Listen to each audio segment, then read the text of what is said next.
আসসালামু আলাইকুম। আমি নাটোরের মেয়ে সুমাইয়া আক্তার আছি আপনাদের সাথে। স্নিগ্ধ এক সকালের শুভেচ্ছা জানিয়ে আমার আজকের ভিডিওটি শুরু করছি। আশা করছি আপনাদের অনেক বেশি ভালো লাগবে। আর যদি ভালো লেগে থাকে প্লিজ আমার ভিডিওটিতে একটি লাইক দিয়ে দিবেন। আর যদি আপনি আমার চ্যানেলে নতুন হয়ে থাকেন প্লিজ আমার চ্যানেলটি সাবস্ক্রাইব করে রাখবেন। এতে করে আমি ভিডিও ছাড়া মাত্রই আপনার কাছে নোটিফিকেশন পৌঁছে যাবে।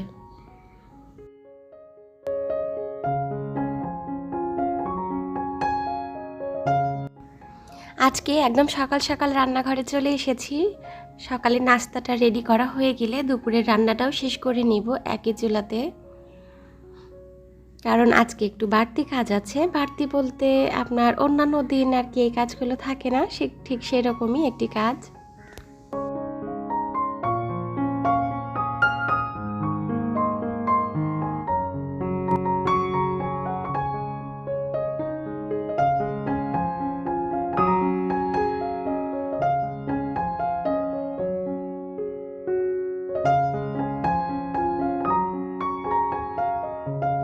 বেশ অনেক দিন থেকে শুধু ভাবি যে আমাদের যেহেতু রেশন পায়, এই রেশনের গমগুলো উঠিয়ে বাসায় আটা তৈরি করে নিব, লাল আটার রুটি খাওয়ার চেষ্টা করব।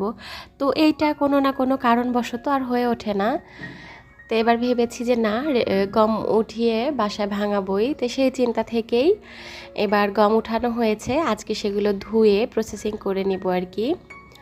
লাল আটার রুটিটা কিন্তু অনেক বেশি ভালো, দেখতে হয়তো ভালো লাগে না, অনেকেই পছন্দ করে না, যে দেখতে ভালো লাগে না, খায় না, আমি অনেকের কাছেই শুনি।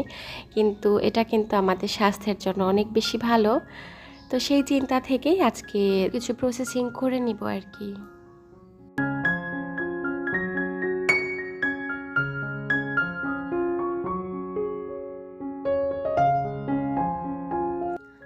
যেহেতু আমার ছোট বাচ্চা আছে, এই ধরনের কাজ করতে গেলে আমার কিন্তু অনেক কিছু চিন্তা ভাবনা করেই এগোতে হয়। কারণ ছোট বাচ্চা একটু বিরক্ত করবেই, খুব স্বাভাবিক। ওকে নিয়ে না এই ধরনের কাজ করা একটু মুশকিল হয়ে যায়, কারণ এগুলোতে কিন্তু বেশ অনেকটা সময় দিতে হয়। এ কারণে মূলত আমাদের গমগুলো ওঠানো হয় না। আটা তৈরি করার যে প্রসেসিংগুলো, বাচ্চা নিয়ে আমার এগুলো করা একটু কষ্টকর হয়ে যায়। তো এবার ভেবেছি বেশি করে আমি সব রেডি করে রাখবো, আর যখন যতটুকু প্রয়োজন হবে ওই পরিমাণ করে বারবার ভাঙিয়ে নিব, গমগুলো ভাঙিয়ে নিব। আর এইদিকে আমি সকালে নাস্তা রেডি করে নিচ্ছি। বাবুরা লুচি খাবে আর আমাদের জন্য রুটি। তো আমি সরিষার তেলে কিন্তু এগুলো ভেজে নিচ্ছি। দেখেন কি অবস্থা, একদম তেলগুলো দেওয়ার সঙ্গে সঙ্গে তেলটা কিন্তু ফুলে ওরকম হয়ে ওঠে। সরিষার তেলে আমরা যারা রান্না করি আমরা কিন্তু জানি। আর এদিকে রুটি করে নিচ্ছি। সকালের সময়টা না অনেক ব্যস্ততায় যায়, তাই না?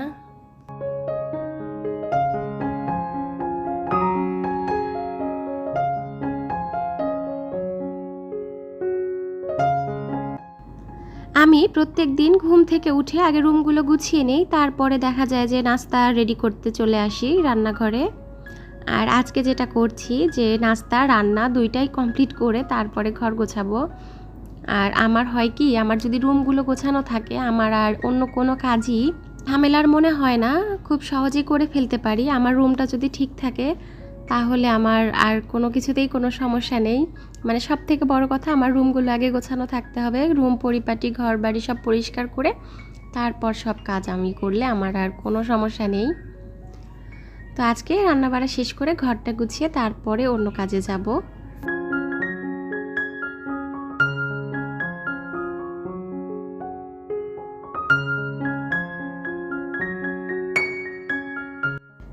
আমি ডিম ভেজে নিচ্ছি যে তাওয়াতে, এই তাওয়াতে না ম্যাক্সিমাম সময় পরোটা আর ডিম ভাজি এই দুইটাই করে থাকি।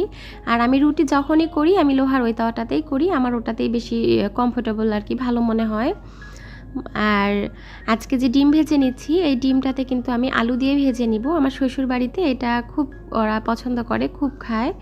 আপনার যখনই রুটি করে ম্যাক্সিমাম সময় দেখা যায় এভাবে আলু কুচি করে দিয়ে, মানে আলুটা যেভাবে আমরা ভাজি করি সেম ওইভাবেই ভেজে নিয়ে যখন এটা সেদ্ধ হয়ে যাবে উপর দিয়ে ডিমটা সুন্দর করে আমরা ছড়িয়ে দিব। তো দেখলে হয়তো বুঝতে পারবেন। এই ডিম ভাজিটা না খুব বেশি ভালো লাগে খেতে। যারা আলু ভাজি পছন্দ করে তাদের তো আর কোনো কথাই নেই, আমার মনে হয় এটা খুব পছন্দ করবে। আমার ছেলে মেয়ে দুজনই অনেক বেশি পছন্দ করে, আমি প্রায় সময় দেখা যায় এভাবে করে দেই।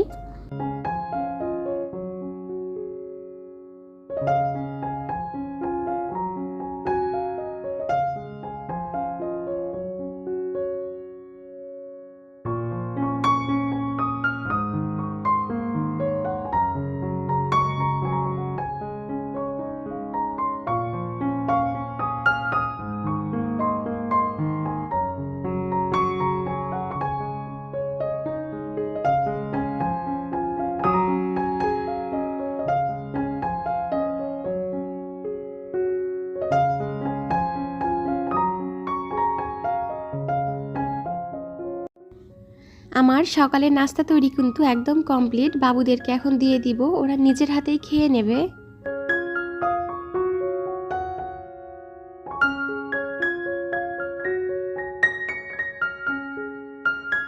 বাংলাদেশের উপকূলীয় যে অঞ্চলগুলো আছে সেখানে কিন্তু ভয়ঙ্কর বন্যার রেমাল খুব ভয়ঙ্করভাবে আঘাত এনেছে। এতে করে অনেকে কিন্তু তার শেষ সম্বল আবাসস্থলটুকু হারিয়েছে এই রেমালের কারণে। রেমালের তাণ্ডবে হয়তো তার ঘর বাড়িটা একদম চুরমার করে দিয়ে গিয়েছে। অনেকেই হয়তো তার খুব আপনজন আত্মীয় স্বজন হারিয়েছে।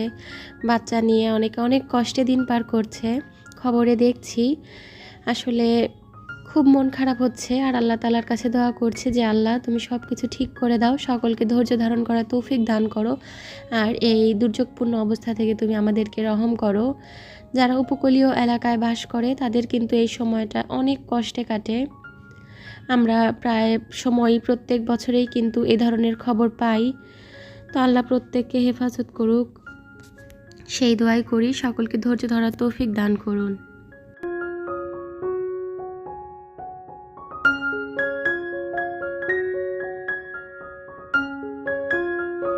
এইদিকে আমি দুপুরে রান্নার জন্য সব কিছু রেডি করে নিয়েছি। আজকে মসুর ডাল দিয়ে লাউ দিয়ে রান্না করব, আর ঝিঙা দিয়ে মাছ দিয়ে ঝোল করব, দুইটা তরকারি করব।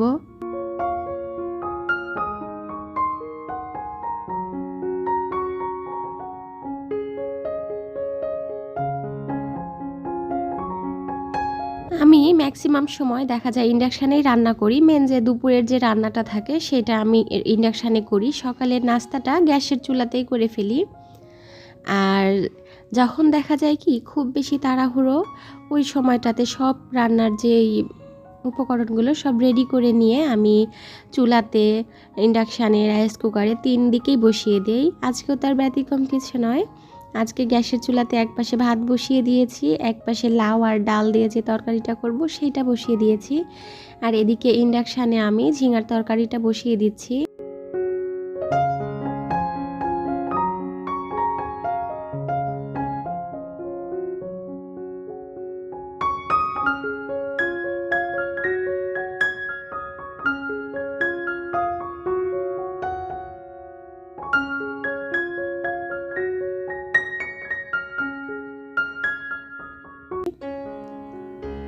আমার শ্বশুর বাড়িতে সবাই মারগালা যে ভাতটা বলে না সেইটাই ওরা করে, আর আমার বাবার বাড়িতে কিন্তু সবাই বসা যে ভাত বসানো সেটা করে সেইভাবে ভাত রান্না করে। আমাদের শ্বশুর বাড়ি বাবার বাড়ি আমার দুইটাই কিন্তু নাটোরে। আমাদের বাড়ি কিন্তু খুব যে দূরত্ব তা না, 8-10 কিলো হবে হয়তো দূরত্ব, কিন্তু আমাদের বাবার বাড়ি আর শ্বশুর বাড়িতে আমার রান্না বাড়ার কিন্তু অনেক ডিফারেন্স। দুই দিকে কিন্তু দুই রকমের রান্না বাড়া, তাদের খাওয়া দাওয়ার কোনো মিল নেই। তা আমার জন্য অবশ্য ভালোই হয়েছে। আমি যখন আমার বাবার বাড়িতে থাকি এগুলো আমার বাবার বাড়ির মতো করেও আমার রান্নার অভ্যাস আছে, আর শ্বশুর বাড়িতে আসার পরে আরও নতুন নতুন অনেক অভিজ্ঞতা হয়েছে, নতুন নতুন অনেক কিছু শিখতে পেরেছি। তারা অনেক কিছু আছে আলাদা ধরনের ভাবে রান্না করে, বেশ ভালো লাগে। এটা হচ্ছে বড় কথা, যেমন করেই রান্না হোক না কেন খেতে কেমন হয়েছে, হালাল খাবার হলে আর কোনো কিছুতেই কোনো সমস্যা নেই।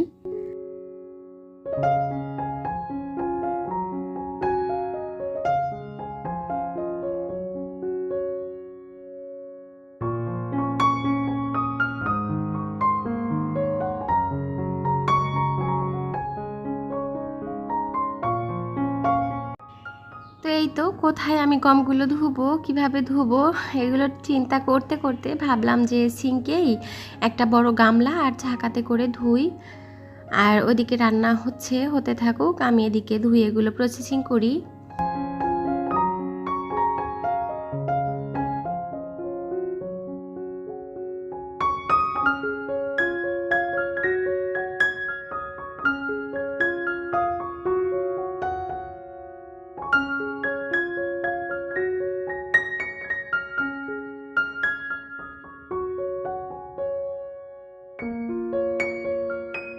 তো প্রথম অবস্থায় যেটা করেছি, ধুয়ে ধুয়ে সরাসরি গামলাতে ঢেলে দিয়েছি ঝাঁকা থেকে। তো দেখলাম যে পানি থেকে যাচ্ছে, তারপর যেটা করলাম, 2টা ঝাঁকা নিয়েছি, নিয়ে একটা ঝাঁকারটা ধুয়ে পানি ঝরার জন্য রেখে দিচ্ছি, আর আরেকটাতে করে আমি ধুয়ে নিচ্ছি। আরেকটা ঝাঁকারটা ধুতে ধুতে দেখা যাচ্ছে ওই পাশেরটাতে পানিগুলো সব ঝরে যাচ্ছে।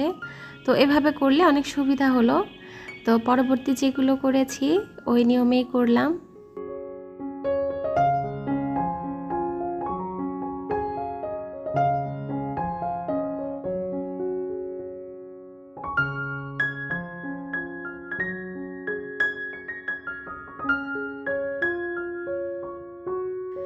ভিডিওতে ভয়েস দিচ্ছি আর ভাবছি যে আমি খুব সহজেই কাজগুলো করে ফেললাম। আসলেই কি সত্যি এত সহজে হয়ে গিয়েছে? আসলে কাজগুলো করতে আমার অনেক পরিশ্রম হয়েছে, এটা তো খুব স্বাভাবিক। আসলে 2-3 ঘন্টা কাজ করে সেগুলো এডিট করে হয়তো আপনাদের সামনে 10-15 মিনিট বা 20 মিনিট উপস্থাপন করা হয়, তাহলে বুঝতেই পারছেন যে কাজটা কত সহজভাবে আমরা দেখানোর চেষ্টা করি। আসলে কি জানেন, এই এক একটা ভিডিওর পিছনে কত যে পরিশ্রম করতে হয়, যারা ইউটিউবে ভিডিও তৈরি করে এটা একমাত্র তারাই বলতে পারবে, তারাই জানে। তো গমগুলো ধুয়ে আমি কিন্তু ছাদে যে ঠিক এভাবেই দিয়েছি মেলে। আর পাশে কিছু বাড়ি থেকে ভুট্টা আনা হয়েছিল, সেগুলো রোদে দিয়েছি। আর বাদাম, আজকে বাহিরে প্রচুর পরিমাণে রোদ উঠেছে, তো ভেবেছি সারাদিন এভাবেই রাখবো। আর মাঝখানে হয়তো এসে 2-1 বার আমি এগুলো হাত দিয়ে উল্টে দিয়ে যাব, মেলে দিয়ে যাব আর কি।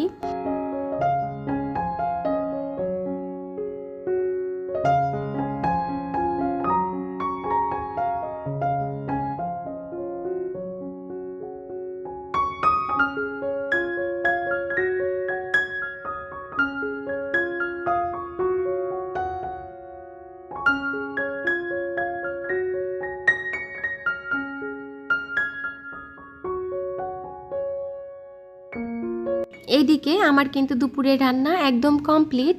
তো ভাবছি এগুলো ঢেকে গোসলে যাব। এর মধ্যে মেয়ে এসে বায়না ধরলো যে আম্মু আমার ক্ষুধা লেগেছে, আমাকে খাবার দিয়ে তারপর তুমি গোসলে যাও। তো ওর জন্য আবার প্লেটটা বেড়ে দিচ্ছি, ও নিজের হাতে খাবে। এর মাঝে কিন্তু আমি ঘরের যে অন্যান্য কাজ ছিল সেগুলো একটু একটু করে এগিয়ে নিয়েছি, করেই ফেলেছি বলা যায় প্রায় সব।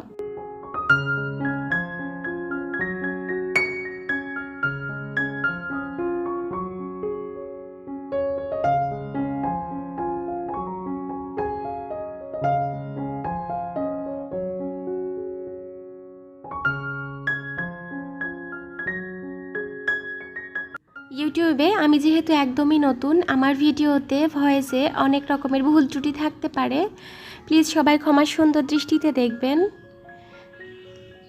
আর আপনি যদি এই পর্যন্ত আমার ভিডিওটি দেখে থাকেন, কোনো অংশ যদি ভালো লেগে যায়, প্লিজ আমার চ্যানেলটি সাবস্ক্রাইব করে রাখবেন। এতে করে আমি ভিডিও ছাড়া মাত্রই আপনার কাছে নোটিফিকেশন পৌঁছে যাবে। দেখা হবে নেক্সট ভিডিওতে ইনশাআল্লাহ। সে পর্যন্ত সবাই সুস্থ থাকবেন, ভালো থাকবেন। আজকের মতো আমি এখানেই বিদায় নিচ্ছি। আসসালামু আলাইকুম।